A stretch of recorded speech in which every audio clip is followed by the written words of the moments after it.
Some villagers in Ondo State have begun to flee their homes following incessant attacks suffered from the herdsmen-cum-bandits invasion.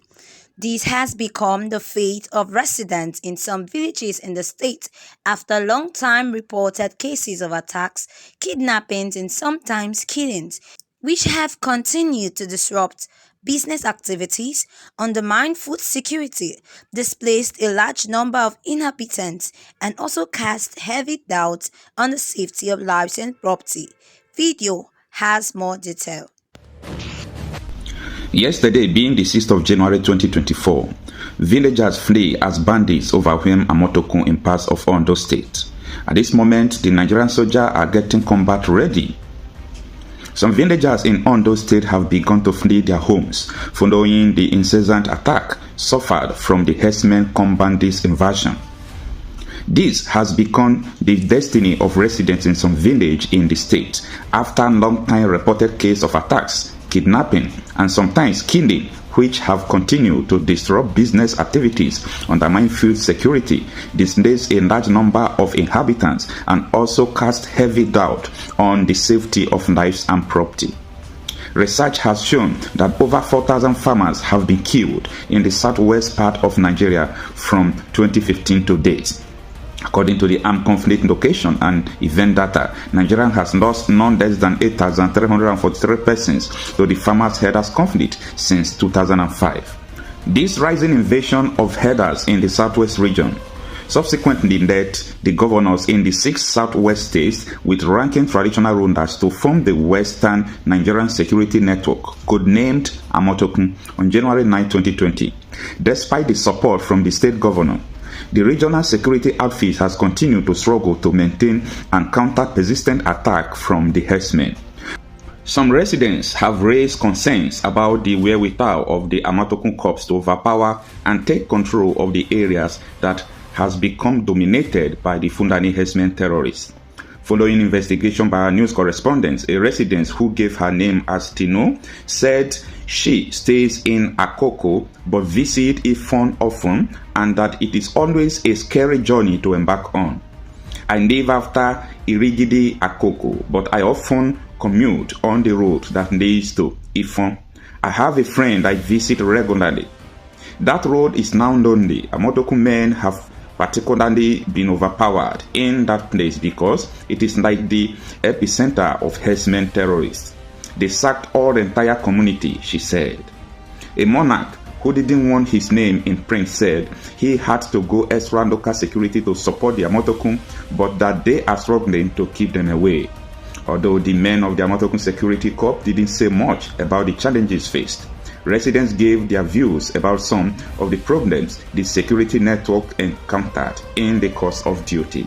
A man who simply gave his name as Joe and a graduate of Adakunde Ajasin University, Akungba Akoko, said Amotekun is powerless in certain parts of the state and his parents had to abandon their homes because of the security crisis in the area. Which Amotekun? Bandits are killing the people in Ose local government every day.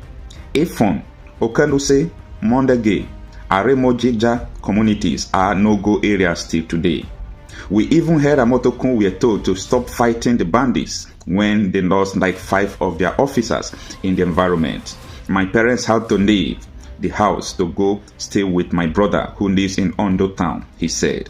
White travelers have been attacked, killed and kidnapped. The farmers and their farmlands too weren't being spared from tales of being killed on their farmland to escaping with injuries and disruption of farmland.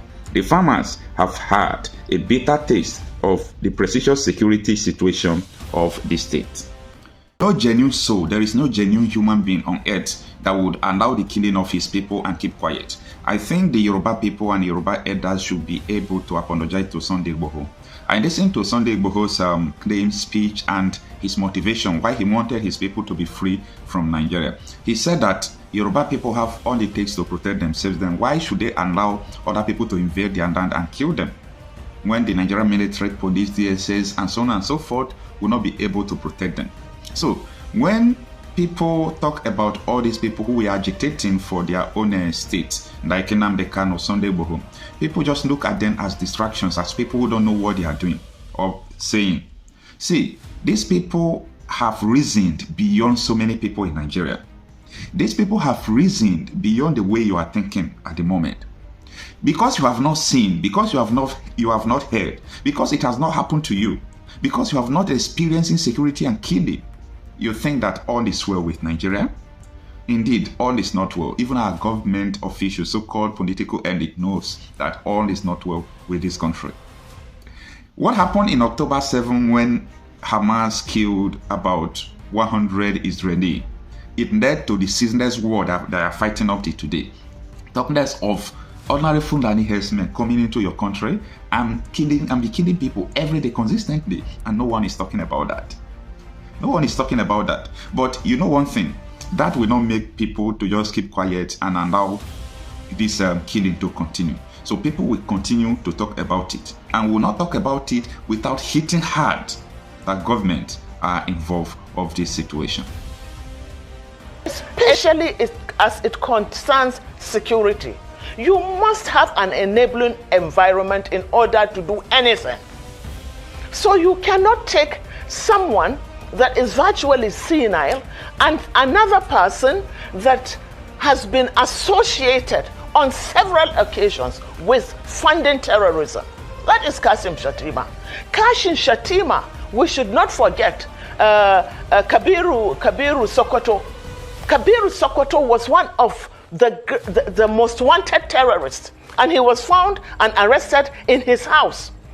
Let us understand and let us not forget, this terrorism, this banditry, this carnage is not just happening by mistake. It's a multi-billion-dollar industry.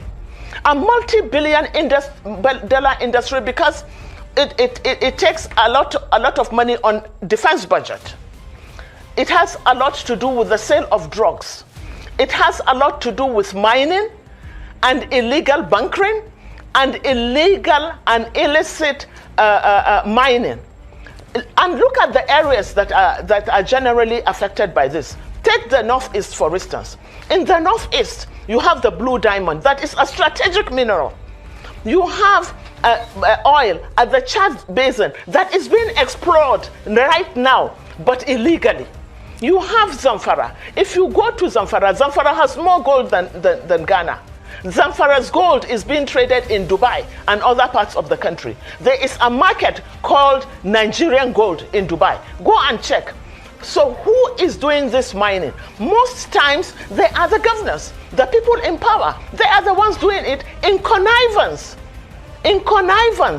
with foreign mercenaries. Can you remember? Have we forgotten when they said there is a no-fly zone in Zamfara? Why should there be a no-fly zone? There isn't even an airport in Zamfara, but aircrafts land and they take off from Zamfara. And let me tell you something else. In Zamfara, every container that comes from China ends up in Zamfara.